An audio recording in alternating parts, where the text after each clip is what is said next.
अस्सलाम वालेकुम। बोल न्यूज हेडक्वार्टर्स में आपको खुश आमदेद कहेंगे। मैं हूं आपके साथ सहरेश जुहेब। मैं हूं मुदस्सर इकबाल और मैं हूं आमना अकरम। हेडलाइंस आपने जानी, बुलेटिन में बात होगी। खून खराबे से कैसे बचाया? मरियम औरंगजेब ने कुछ नहीं देखा।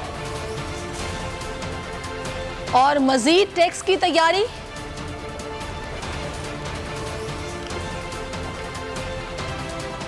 बुलेटिन के आगाज में सबसे पहले आपको बताएं कि इस्लामाबाद में बैठ जाता तो खून खराबा हो जाता। किसी से कोई डील नहीं हुई। इंपोर्टेड हुकूमत को 6 दिन का वक्त दिया है। इलेक्शन का ऐलान न किया तो पूरी तैयारी के साथ दोबारा निकलेंगे। चेयरमैन पीटीआई इमरान खान का ऐलान। कहा साजिश के जरिए मुंतखब हुकूमत को गिराकर इंपोर्टेड हुकूमत मुसल्लत की गई। कोई गलत फहमी में न रहे। इंपोर्टेड हुकूमत को कभी तस्लीम नहीं करेंगे। हुकूमत जून में इंतखाबात के ऐलान के लिए तैयार है तो हम भी मुज़ाकरात के लिए तैयार हैं। इलेक्शन ठीक करा दें तो सब नताइज मान लेंगे। मुल्क की एक इम्पोर्टेड हुकूमत जो हमारे ऊपर मुसल्लत की गई, सारा पाकिस्तान का करप्ट तरीन लोग, माफिया जिनको इस मुल्क के ऊपर बैठाया गया, मैं उस दिन शाम को बैठ जाता। मैं आपको सबको गारंटी करता हूँ कि उस दिन खून खराबा होना था। अब आराम से कोई इनसे नेगोशिएट करेंगे और इसको तस्लीम कर लेंगे, इस इम्पोर्टेड हुकूमत को तस्लीम कर लेंगे। किसी कोई गलत फहमी में ना रहे। मैंने ये फैसला किया हुआ है कि मैं इसको जहाद समझता हूँ। मैं जब तक जिंदा हूँ मैं इसके सामने खड़ा हूँगा। इसको कोई ये ना समझे कि कोई हमारी एक कमजोरी थी, और ये भी कोई ना समझे कोई डील हुई। ये भी जी मैं बातें सुन रहा हूँ क्योंकि कोई एस्टेब्लिशमेंट से डील हुई है। मेरी कोई किसी से डील नहीं हुई। मैंने सिर्फ तब ये सोचा कि मेरे मुल्क को नुकसान होगा। जून तक पेट्रोल और डीजल की कीमत ना बढ़ाने का फैसला किया। इनसे IMF का दबाव बर्दाश्त ना हुआ। हम पर भी दबाव था लेकिन हमने पेट्रोलियम मसनूआत की कीमतें नहीं बढ़ाई। पेट्रोल और डीजल बढ़ने से हर चीज़ महंगी होती है। PTI चेयरमैन इमरान खान कहते हैं भारत ने रूस से 30% कम कीमत पर तेल खरीदा। हम भी तेल और दीगर अहम मुआहदे करने गए थे। कौम को पता चल जाना चाहिए हक पर कौन है और जुल्म कौन कर रहा है। के में आके इन्होंने 30 रुपए लीटर डीजल और पेट्रोल बढ़ाया। मेरा सबसे पहले सवाल ये है कि क्या इतना बड़ा कभी भी पाकिस्तान में कभी भी फ्यूल की कीमत में इतना इजाफा किया गया? इनके लोग कह रहे हैं जी कि ओहो जी बड़ा मुश्किल। इन्हीं के अल्लाह हक है। कभी सच ज्यादा देर छुपता नहीं। हमने टैक्स कलेक्शन जो हमारा जितना हमने टैक्स कलेक्ट करना था, जो टारगेट था, उससे ज्यादा टैक्स कलेक्ट किया। हमने उधर से भी और बाकी जगह से पैसा निकाल के हमने फैसला किया कि जून तक हमने पेट्रोल और डीजल की कीमत बढ़ने नहीं देनी। हमने उसको सब्सिडाइज किया। सारी कौम को पता चल जाना चाहिए कि हक के ऊपर कौन खड़ा है, कौन इस मुल्क में जुल्म कर रहा है, कौन इस मुल्क के अंदर मुल्क की हकीकी आजादी के लिए खड़ा है और कौन इस मुल्क के लिए करप्ट निजाम को बचाने के लिए हर सतह पे जाने के लिए तैयार है, इदारों को आपस में लड़ाने के लिए, अवाम को इदारों के खिलाफ करने के लिए तैयार है।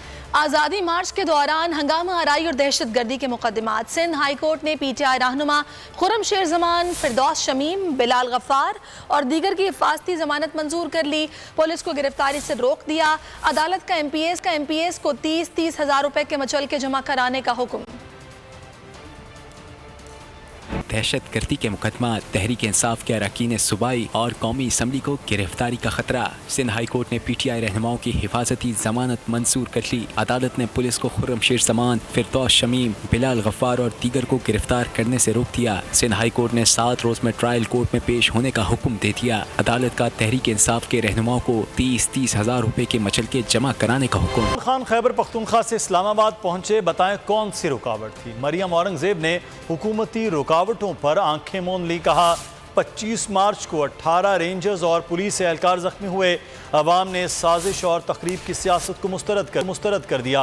वफाकी वज़ीर इत्तलात ने पेट्रोल की कीमत में इजाफे का गुनाह भी इमरान खान हुकूमत के सर डाल दिया। बोली IMF के मुआहदे पर दस्तखत इमरान खान ने किए।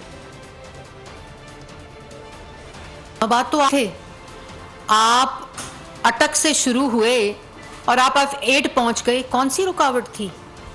किस रुकावट ने आपको रोका था? जब सुप्रीम कोर्ट का ऑर्डर आया उसके बाद आपके कोई रुकावट मौजूद नहीं थी।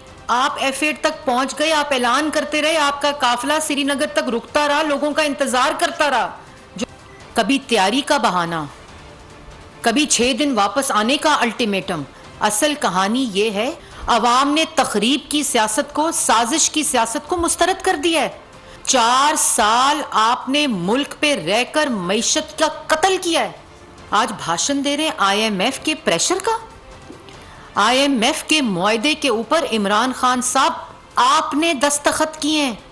आज पेट्रोल जो महंगा हुआ है वो आपकी वजह से महंगा हुआ है, आपके उस मुआहदे की वजह से महंगा हुआ है। अगर पेट्रोल की कीमत बढ़ी है तो ये कीमत आप बढ़ा कर गए थे, ये मुआहदा आप करके गए थे। शहबाज हुकूमत ने खुद को नया एनआरओ दे दिया। नैब कवानीन में बड़ी तब्दीली कर दी गई। कौमी असम्बली के बाद सेनेट ने भी नैब तरमीमी ऑर्डिनेंस बिल कसरत राय से मंजूर कर लिया। चेयरमैन नैब को इंक्वायरी और ट्रायल में मुआफी देने का इख्तियार भी मिल गया। नैब रिमांड की मुद्दत भी 90 रोज से कम करके 14 रोज कर दी गई। मुलजिम के खिलाफ रेफरेंस दायर होने तक कोई नैब अफसर मीडिया में बयान नहीं देगा। ये दिया नया एनआरओ। नैब कवानीन में बड़ी तब्दीली कर दी गई। कौमी असम्बली के बाद सेनेट से भी नैब तरमीमी ऑर्डिनेंस बिल कसरत राय से मंजूर। बिल की मंजूरी पर अपोजिशन ने ऐवान में एहतजाज किया। बिल में चेयरमैन नैब को किसी भी मुलजिम को माफ़ी देने का इख्तियार तजवीज़ किया गया है। माफ़ी के लिए मुलजिम को सुल्तानी गवाह बनना होगा। माफ़ी कबूल करने वाला शख्स किसी भी अवामी या सरकारी ओहदे से 10 साल के लिए नाअहल होगा। बिल के मतन के मुताबिक केस के दायर होने के साथ ही गिरफ्तारी नहीं हो सकती। नैब 24 घंटों में गिरफ्तार अफराद को अदालत में पेश करने का पाबंद होगा। तरमीमी बिल में नैब के रिमांड की मुद्दत को 90 दिन से कम करके 14 दिन कर दिया गया। मुलजिम के खिलाफ रेफरेंस दायर होने तक कोई नैब अफसर मीडिया में बयान नहीं देगा। पाकिस्तान तहरीक इंसाफ कोर कमेटी ने इजलास कल वज़ीर आला हाउस खैबर पख्तूनख्वा में तलब कर लिया। कोर कमेटी इजलास की सदारत पाकिस्तान तहरीक इंसाफ के चेयरमैन इमरान खान करेंगे। PTI ज़राए के मुताबिक इजलास में मौजूदा सियासी सूरत हाल पर गौर होगा और मुस्तकबिल के हवाले से हिकमत अमली पर भी गौर किया जाएगा। आइंदा लॉन्ग मार्च के हवाले से मुशावरत की जाएगी। बात करेंगे बोल न्यूज़ के नुमाइंदे शकूर से। आसिफ बताएगा इस इजलास के हवाले से कौन कौन शिरकत करेगा, एजेंडा क्या है? देखिए, पाकिस्तान तहरीक इंसाफ के चेयरमैन इमरान खान पेशावर में ही मौजूद हैं और उन्होंने कल कोर कमेटी इजलास जो है वो वज़ीर आला हाउस खैबर पख्तूनख्वा में तलब किया है और इजलास की सदारत चेयरमैन इमरान खान जो है वो करेंगे। इजलास में मौजूदा सियासी सूरत हाल पर जो है गौर किया जाएगा। मुस्तकबिल के हवाले से हिकमत अमली पर भी गौर होगा और आइंदा जो लॉन्ग मार्च की उन्होंने डेडलाइन दी हुई है 6 दिन की, तो उस पर मुशावरत की जाएगी कि इस दफा लॉन्ग मार्च जो है वो किस नौइयत का होगा और किस तरीके से तैयारी मुकम्मल की जाएगी और लॉन्ग मार्च का आगाज जो है दोबारा उसकी तारीख को जो है फिक्स किया जाएगा इस कोर कमेटी के इजलास में। सही, तो इसकी सदारत इमरान खान खुद करेंगे और तमाम इसमें जो लोग मौजूद होंगे वो क़यादत है सीनियर? कोर कमेटी के जो मेंबर हैं वो तमाम मौजूद होंगे, जिनमें शाह महमूद कुरैशी जो वाइस चेयरमैन है पार्टी के वो भी मौजूद होंगे। इसके अलावा शहबाज गिल भी मौजूद होंगे और जितने भी जो पार्टी के सीनियर रहनुमा हैं, परवेज खटक हो गए, शाह फरमान जो साबिक गवर्नर हैं वो, वज़ीर आला खैबर पख्तूनख्वा महमूद खान हो गए, ये तमाम सीनियर क़यादत जो है कोर कमेटी इजलास में मौजूद है। तो आसिफ, मुमकिन तौर पर सोचा क्या जा रहा है, क्या हिकमत अमली अपनाई जा सकती है? देखिए, अभी जो खैबर पख्तूनख्वा से इमरान खान ने जो लॉन्ग मार्च का आगाज किया था और फिर उसको जो है अचानक वहां पर खत्म किया गया, तो ठीक है, 6 दिन का अल्टीमेटम दिया गया है। बहुत शुक्रिया आपका आसिफ शकूर। खबरों में आगे देखिए, नैब कवानीन में बड़ी तब्दीली और किसकी जमानत मंजूर? और पेट्रोलियम मसनूआत की कीमतों में भारी भरकम इजाफे पर हुकूमत के इत्तेहादी भी नाला हो गए। वज़ीर आज़म से मुलाकात में MQM ने पेट्रोलियम मसनूआत महंगी करने पर तहफ़्फ़ुज़ात ज़ाहिर कर दिए। शहबाज शरीफ ने मुलाकात में इत्तेहादियों को एतमाद में लिया। शहबाज शरीफ ने कहा कि मुल्की मुआशी हालात के बायस सबको कुर्बानी देना होगी। वज़ीर आज़म ने इत्तेहादियों से तरक्याती स्कीमें कम करने की दरख्वास्त की। कहा, गैर ज़रूरी तरक्याती मनसूबे वापस ले लिए जाएँ।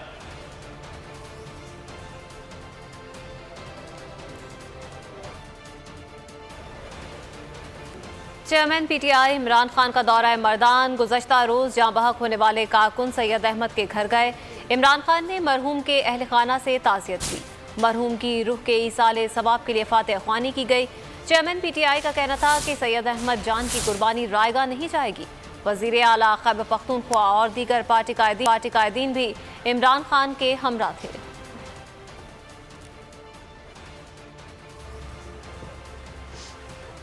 पब्लिक अकाउंट्स कमेटी के नौमुंतखब चेयरमैन सरगर्म PTI से मुनरिफ नूर आलम ने रिकवरियों के मामले पर चेयरमैन नैब को तलब कर लिया। काबीना डिवीजन से माली साल 2019-20 के ऑडिट एतराजात भी मांग लिए।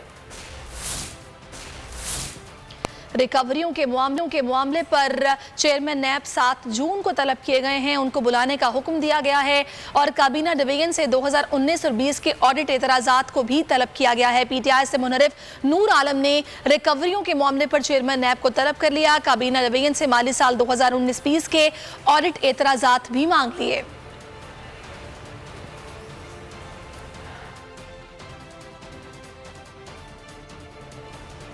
इम्पोर्टेड हुकूमत की मनपसंद चेयरमैन नैब लाने की तैयारी। 16 अरकान के हिमायत याफ्ता अपोजिशन लीडर राजा रियाज की वज़ीर आज़म शहबाज शरीफ से मुलाकात में 3 नामों पर गौर। रिटायर्ड जज की बजाय साबिक ब्यूरोक्रेट को जिम्मेदारियां सौंपने का फैसला कर लिया। PTI के मुनहरिफ रुकन राजा रियाज कहते हैं वो जून से पहले नाम फाइनल कर लेंगे। चेयरमैन नैब लाने की तैयारी। 16 अरकान की हिमायत याफ्ता अपोजिशन लीडर की वज़ीर आज़म से मुलाकात। शहबाज शरीफ से राजा रियाज की मुलाकात में चेयरमैन नैब के लिए 3 नामों पर गौर किया गया। ओहदे की दौड़ में साबिक ब्यूरोक्रेट फवाद हसन फवाद, साबिक चेयरमैन नैब कमर जमा और साबिक DG FIA बशीर मेमन शामिल हैं। हुकूमत ने रिटायर्ड जज के बजाय साबिक ब्यूरोक्रेट को जिम्मेदारियाँ सौंपने का फैसला किया है। वज़ीर आज़म और अपोजिशन लीडर ने मुख्तलिफ नामों पर अपनी इत्तेहादी जमातों से मुशावरत पर इत्तेफाक किया। राजा रियाज ने बोल न्यूज़ से गैर रस्मी गुफ्तगू में कहा कि अभी कोई नाम फाइनल नहीं हुआ। तीनों इज्जतदार शख्सियात हैं, 2 जून से पहले नाम फाइनल कर लेंगे। एहतसाब अदालत ने साबिक वज़ीर ख़जाना अब्दुल हफीज शेख की अबूरी जमानत मंजूर कर ली। 1 लाख रुपए जमा करवाने की हिदायत। एहतसाब अदालत ने अब्दुल हफीज शेख को इन्वेस्टिगेशन ज्वाइन करने की हिदायत कर दी। कहा नैब से तहकीकात में ताउन करें। नैब प्रोसिक्यूटर को भी नोटिस जारी। दरख्वास्त की मज़ीद समाअत 28 मई तक मुलतवी कर दी गई। अब्दुल हफीज शेख और दीगर पर कौमी खजाने को $11 मिलियन से ज़ायद नुकसान पहुँचाने का इल्ज़ाम है। सुप्रीम कोर्ट ने एग्जिट कंट्रोल लिस्ट से निकाले गए वज़रा की तफसीलात और तरीक़ाकार पर रिपोर्ट तलब कर ली। चीफ जस्टिस उमर अता बंदयाल ने रिमार्क्स दिए कि फ़िलहाल ECL रूल्स में तरमीम से मुतालिक फैसले कलदम करार नहीं दे रहे। इंतज़ामिया के मामलात में मुदाखलत नहीं करना चाहते, लेकिन रियासत के खिलाफ कार्रवाइयों पर सुप्रीम कोर्ट कार्रवाई करेगी। अदालत ने DG FIA director law operation FIA Usman Gondal को रिकॉर्ड समेत तलब कर लिया। समाअत गैर मुअय्यना मुद्दत तक मुलतवी कर दी गई। कैसे और किस तरीके कार के तहत निकले, सुप्रीम कोर्ट ने रिपोर्ट तलब कर ली। तहकीकाती इदारों में हुकूमत की मुबैना मुदाखलत पर अज़खुद नोटिस समाअत में चीफ जस्टिस ऑफ पाकिस्तान की सरबराही में 5 रुकनी लार्जर बेंच ने की। चीफ जस्टिस ने अटॉर्नी जनरल से कहा रूल्स के मुताबिक करप्शन, दहशतगर्दी, टैक्स न दहिंदा और लोन डिफाल्टर बाहर नहीं जा सकते। काबीना ने किसके कहने पर करप्शन और टैक्स ना दहिंदेगान वाले रूल में तरमीम की। जस्टिस मुनीब अख्तर ने कहा मुल्जिम वज़रा को तो खुद ही ऐसे इजलास में नहीं बैठना चाहिए। जस्टिस मज़ाहिर नकवी ने रिमार्क्स दिए कि वज़ीर कानून आज़म नज़ीर तारर जिस शख्स के वकील थे उसी को फ़ायदा पहुँचाया। उस पर चीफ जस्टिस उमर अता बंदयाल ने ECL से निकाले गए काबीना अरकान की फहरिस्त तलब कर ली। चीफ जस्टिस ने हुक्म दिया रूल्स में तरमीम के तरीक़ेकार से मुतालिक रिपोर्ट जमा कराएं। चीफ जस्टिस उमर अता बंदयाल ने कहा फ़िलहाल ECL रूल्स में तरमीम से मुतालिक फ़ैसला कलदम करार नहीं दे रहे। इंतज़ामिया के मामलात में मुदाखलत नहीं करना चाहते, लेकिन रियासत के खिलाफ कार्रवाइयों पर सुप्रीम कोर्ट कार्रवाई करेगी। अदालत उज़्मा में FIA अफसरान के तबादले से मुतालिक रिपोर्ट पर भी बहस हुई। सुप्रीम कोर्ट ने DG FIA को ज़ाती हैसियत में डायरेक्टर लॉ ऑपरेशंस FIA को रिकॉर्ड समेत तलब कर लिया, जिसके बाद समाअत मुलतवी कर दी गई।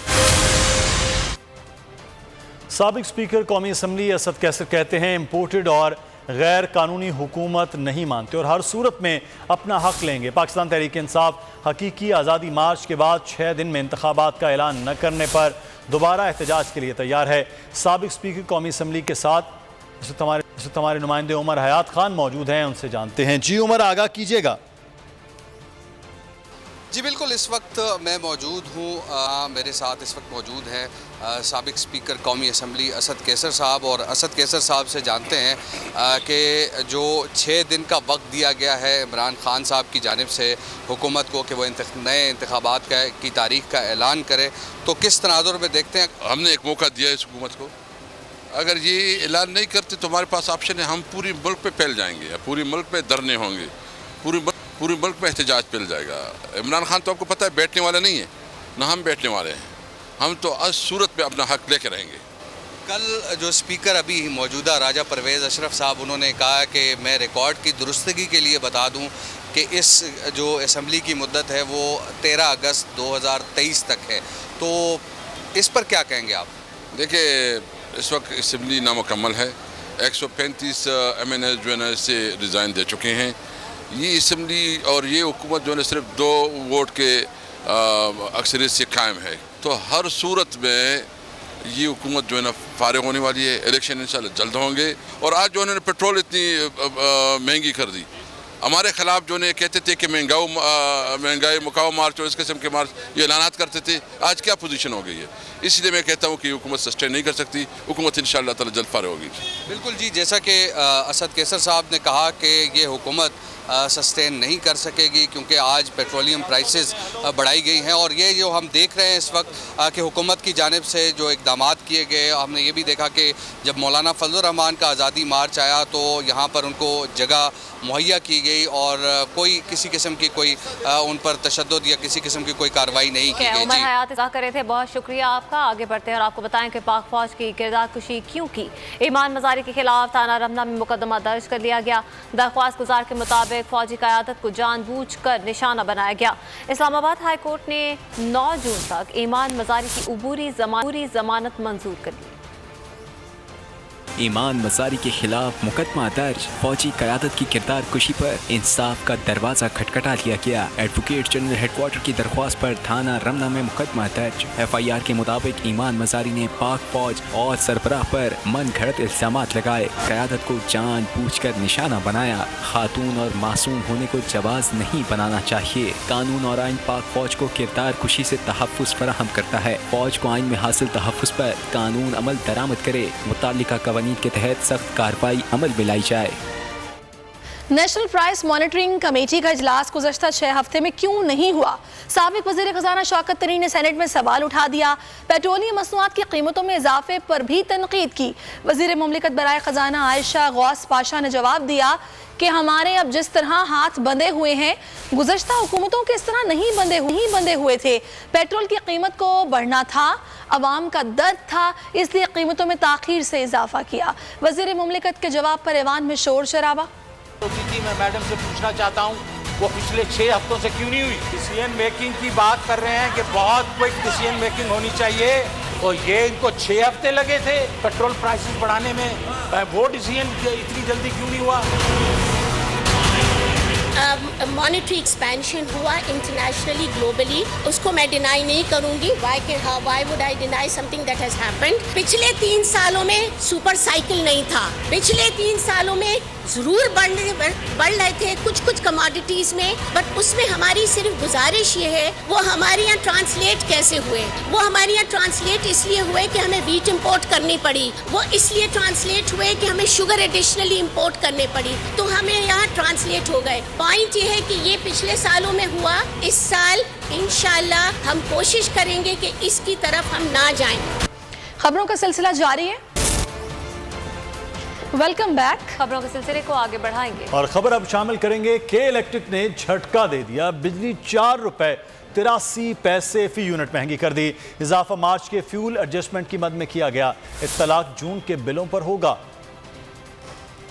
और मुतालबा मंसूर। बिजली कर दी गई गरीब की पहुंच से दूर। नई हुकूमत ने कराची के शहरियों पर महंगाई की एक और तलवार चला दी। बिजली 4 रुपए 83 पैसे फी यूनिट महंगी कर दी। इजाफा मार्च के फ्यूल एडजस्टमेंट की मद में किया गया। इतलाक जून के बिलों पर होगा। नेपरा ने नोटिफिकेशन जारी कर दिया। कीमत में इजाफे का इतलाक लाइफ लाइन सारिफीन पर नहीं होगा। के इलेक्ट्रिक ने नेपरा को 5 रुपए 27 पैसे फी यूनिट इजाफे की दरख्वास्त की थी। वफाक की तरफ से टैरिफ डिफरेंशियल की मद में फंड्स की अदम अदायगी के इलेक्ट्रिक ने शहर कायद में बदतरीन लोड शेडिंग करने का नया प्लान तैयार कर लिया। अब रिहायशी इलाकों के साथ साथ सनतों को भी घंटों की लोड शेडिंग बर्दाश्त करना पड़ेगी। के इलेक्ट्रिक ने वजीर आला सिंध को खत लिखकर मदद की दरख्वास्त कर दी। अगर फंड्स फराहम ना किए गए तो सनतों को बिजली की फराहमी मुतासर होने का इम्कान है।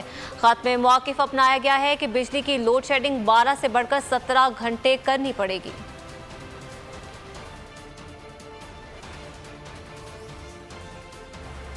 कराची में पाक कॉलोनी के इलाके जहांबाद में कायम फोम बनाने वाली फैक्ट्री में लगने वाली आग से इमारत मुनहदिम हो गई।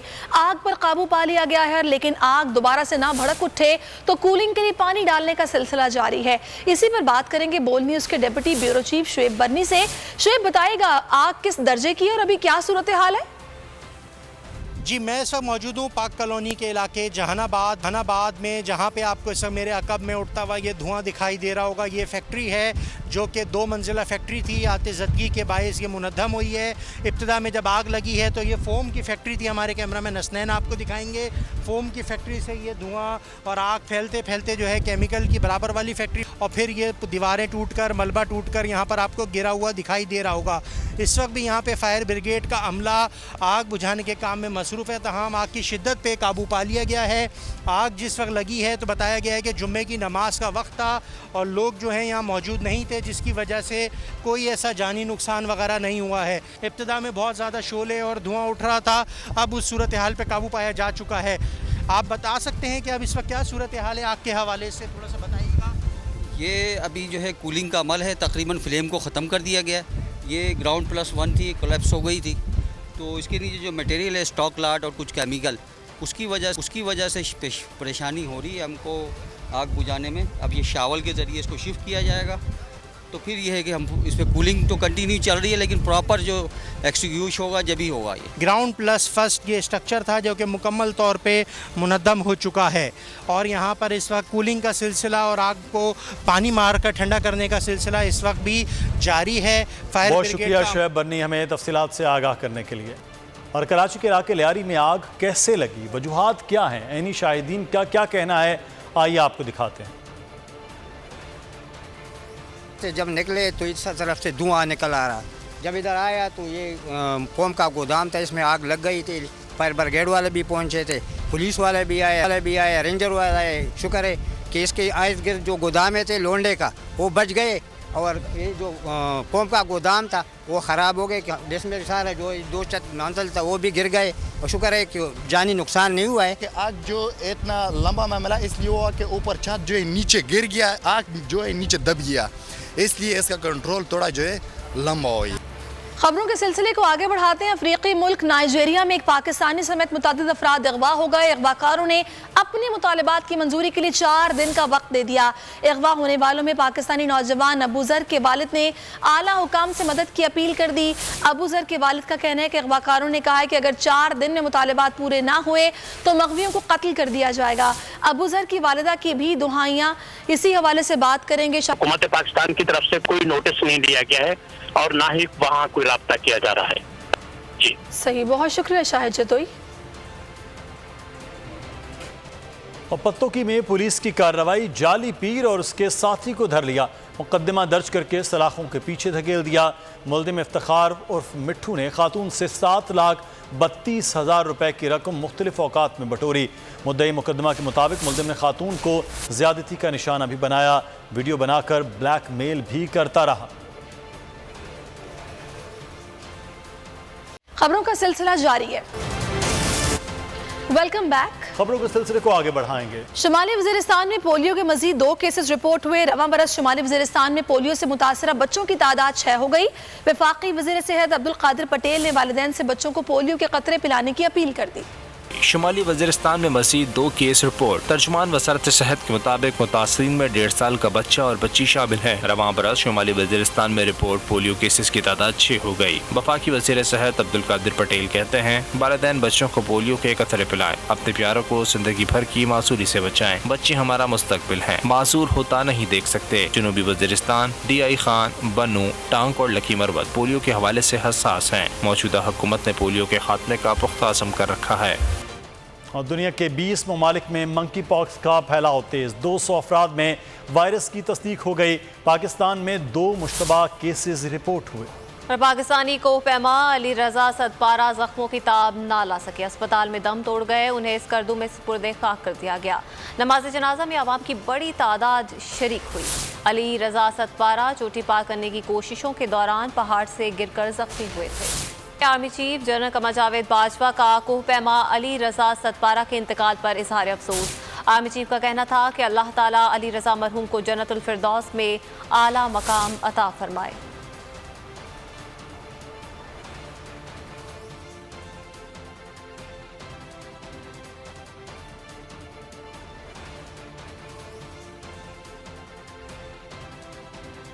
और अब आपको बताएंगे चित्राल की शहरी अपनी मिसाल आप है। खस्ता हाल सड़कों के बायस बड़ी मंडियों तक रसाई मुश्किल है।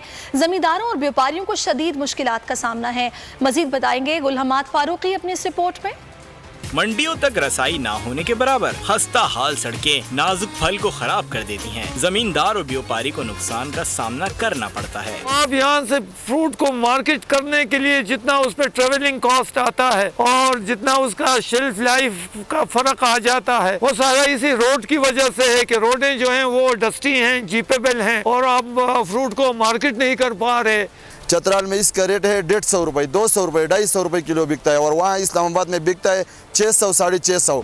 जमींदारों का कहना है सड़कें बेहतर हो जाएं तो चेरी बड़ी मंडियों में दुगनी कीमत पर फरोख्त हो सकती है। चित्राल की सड़क से जो एक बार गुजर जाए दोबारा आने के लिए 10 बार सोचता है। कम्युनिकेशन की हालत ये है कि जो टूरिस्ट एक दफ़ा यहाँ आ जाएगा फिर दूसरी मरतबा वो यहाँ नहीं आएगा क्योंकि उसकी गाड़ी की हालत ख़राब हो जाएगी। जमींदारों ताजिरों का कहना है हुकूमत जल्द सड़कें तामीर करे ताकि फल और सब्जियों को मुल्क की बड़ी मंडियों में फरोख्त किया जा सके। बोल न्यूज़ हेडक्वार्टर से फिल वक्त इतना ही। ब्रेक के बाद हाजिर होंगे हेडलाइंस के साथ। मज़ीद खबरों और तफसीलात के लिए विजिट कीजिए हमारी वेबसाइट bolnews.com। देखते रहिए बोल न्यूज़। सब्सक्राइब करें और बेल दबाएं ताकि कोई खबर रह न जाए।